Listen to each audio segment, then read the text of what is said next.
मेरे अजीज दोस्तों और बुजुर्गों, तबलीगी जमात को कोरोना जिहाद के नाम पर बदनाम किया गया, तबलीगी जमात के जिम्मेदारों को गिरफ्तार कर लिया गया, मगर उस वक्त ये दिल्ली का बुज़दिल खामोश बैठा हुआ था, अपनी ज़बान को नहीं खोल सका, बल्कि खुलकर तायीद कर रहा था जो बीजेपी दिल्ली में तबलीगी जमात को बदनाम करने की कोशिश कर रही थी।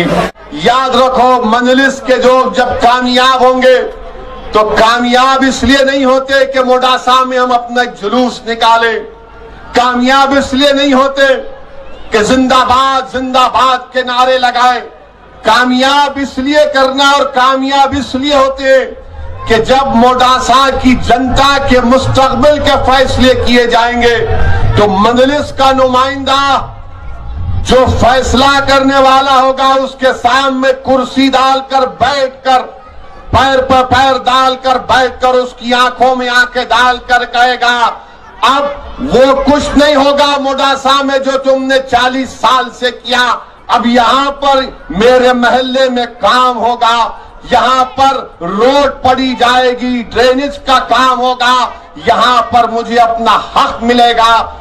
ये सोचकर आपको आगे बढ़ना है।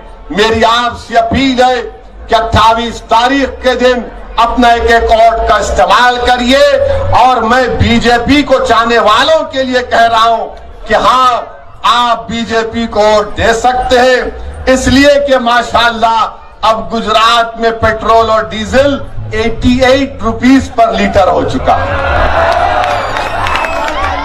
88 रुपीस पर लीटर हो चुका है। नारे लगाओ, लगाओ, बोलो नारे लगाओ। 56 इंच का सीना, वो 56 इंच का सीना गरीबों के लिए धड़कता हुआ दिल नहीं है। 88 रुपीस पर लीटर डीजल और पेट्रोल हो चुका है, जिसमें से 38 rupees government of India Modi सरकार को जाते हैं। ये बीजेपी वालों, अगर तुमको गरीबों से इतनी सी मोहब्बत है तो जाकर अपनी सरकार से कहो कि गुजरात का गरीब परेशान है, ट्रांसपोर्ट का कारोबार करने वाला परेशान है, गांव से मार्केट को तरकारी लाने वाला परेशान है। आज पेट्रोल और डीजल की कीमतों में इजाफा होने की वजह से भारत में कई गरीबों की नौकरियां जा रही हैं, मगर नरेंद्र मोदी ये कह रहे पिछली सरकारों ने कुछ नहीं किया था। मोदी जी, आपके भक्तों में उनका फर्स्ट फ्लोर खाली होगा, हमारा फर्स्ट फ्लोर अभी अच्छा है। हमको अल्लाह ने सोचने और समझने की ताकत दी है। जो इंटरनेशनल मार्केट में ऑयल था 2013 में, और आज जो इंटरनेशनल मार्केट में एक बैरल ऑयल बिक रहा है वो 2014 से कम है, मगर आपकी सरकार 1 लीटर पेट्रोल पर 38 रुपीस लेती है।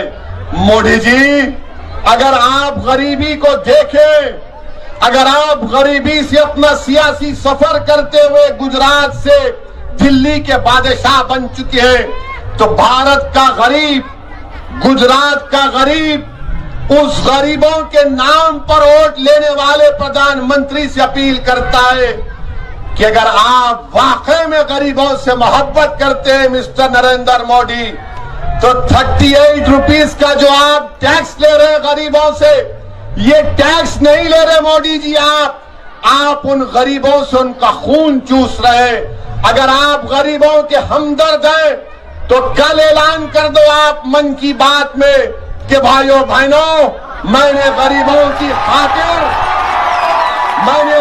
के खातिर टैक्स को कम कर दिया। 1 रुपया नहीं, 2 रुपये नहीं, कि इतनी महंगाई आसमानों को छू रही है, मगर भारत के प्रधानमंत्री पर इसका कोई असर नहीं पड़ता। भारत के प्रधानमंत्री पर इसका कोई असर नहीं पड़ता है। और दूसरी जानिब आज का ये जलसा होने के बाद ये कांग्रेस के बुज़दिल लोग अब खामोशी में मीटिंग करेंगे,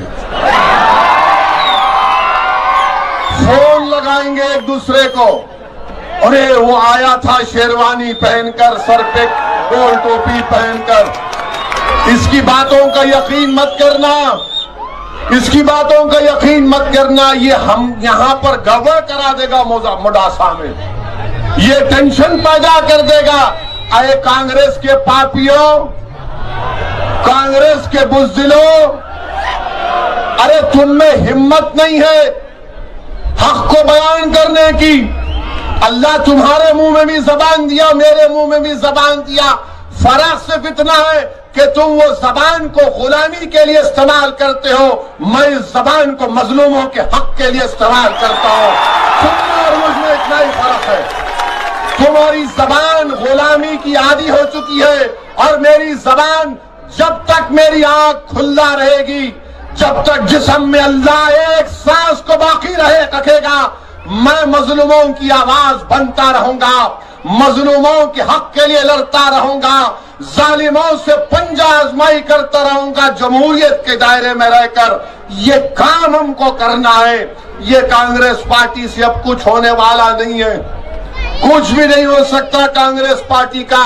अगर आप दुनिया के बड़े हकीम के पास भी चले जाएंगे, दुनिया के सबसे बड़े अरस्तुए ज़मा के पास भी चले जाएंगे और जाकर कहेंगे कि डॉक्टर साहब, हकीम साहब, एक पेशेंट है, बड़ा कमजोर हो चुका है, उसका इलाज करना है, तो डॉक्टर और हकीम बोलेगा पेशेंट का नाम, अगर कांग्रेस है तो मेरे पास इसका कोई इलाज नहीं,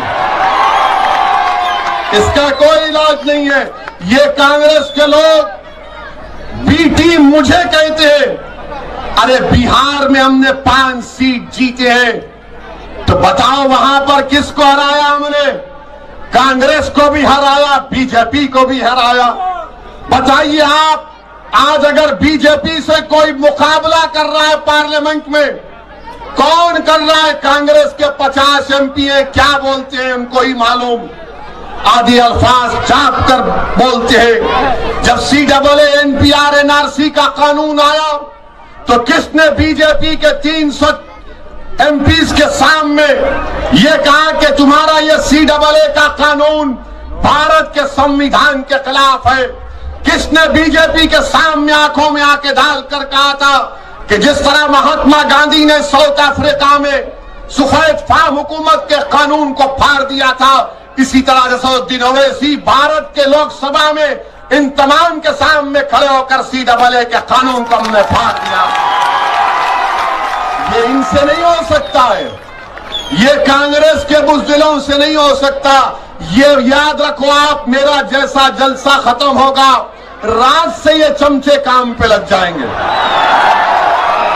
ये काम पे लग जाएंगे, क्योंकि इनका काम सिर्फ इतना ही है, डराओ डराओ, डर के रहो, डर के रहो। नहीं मेरे अजीज दोस्तों, डरने की जरूरत नहीं है। हम इस दुनिया में आए हैं तो एक ही मर्तबा आए हैं और अल्लाह ने एक ही जिंदगी दी है, दो नई जिंदगी दी है। हम एक ही मर्तबा आए हैं, वक्त कम है, इसको अच्छे काम में गुजारिए। यकीनन अच्छा काम यह है कि इंसानियत को पैदा करिए, नफरतों का खात्मा करिए, बुज़दिली को अपने आप से दूर करिए, खौफ को अपने करीब आने मत दीजिए, उम्मीद पर फैसला करिए, किसी से मत डरिए सिवाय अल्लाह के। अल्लाह से बड़ा कोई नहीं है, किसी से मत डरिए। और अगर किसी से मोहब्बत करना है और मोहब्बत का हक अदा करना है तो मोहम्मद मुस्तफा सल्लल्लाहु अलैहि वसल्लम से मोहब्बत करना है। जो अल्लाह और उसके रसूल से मोहब्बत करेगा और पूरे इखलास के साथ मोहब्बत करेगा, तो हमको बताया गया, मैंने उलेमाओं के पैरों के पास बैठकर सुना कि जो अल्लाह उसके रसूल से मोहब्बत करते हैं सल्लल्लाहु अलैहि वसल्लम से, तो अल्लाह फरिश्तों से कहता है कि तमाम को बता दो कि ये हमसे मोहब्बत करता, हम इससे मोहब्बत करते हैं। डरने घबराने की जरूरत नहीं है। अपने हिम्मत और अपने हौसलों को बुलंद रखिए। मुडासा में आप एक तारीख को रकम कर सकते हैं। मेरी आपसे ही गुजारिश है कि 28 तारीख के दिन मजलिस और बीटीपी पार्टी के उम्मीदवारों को कामयाब करिए। परसों आपने सबका साथ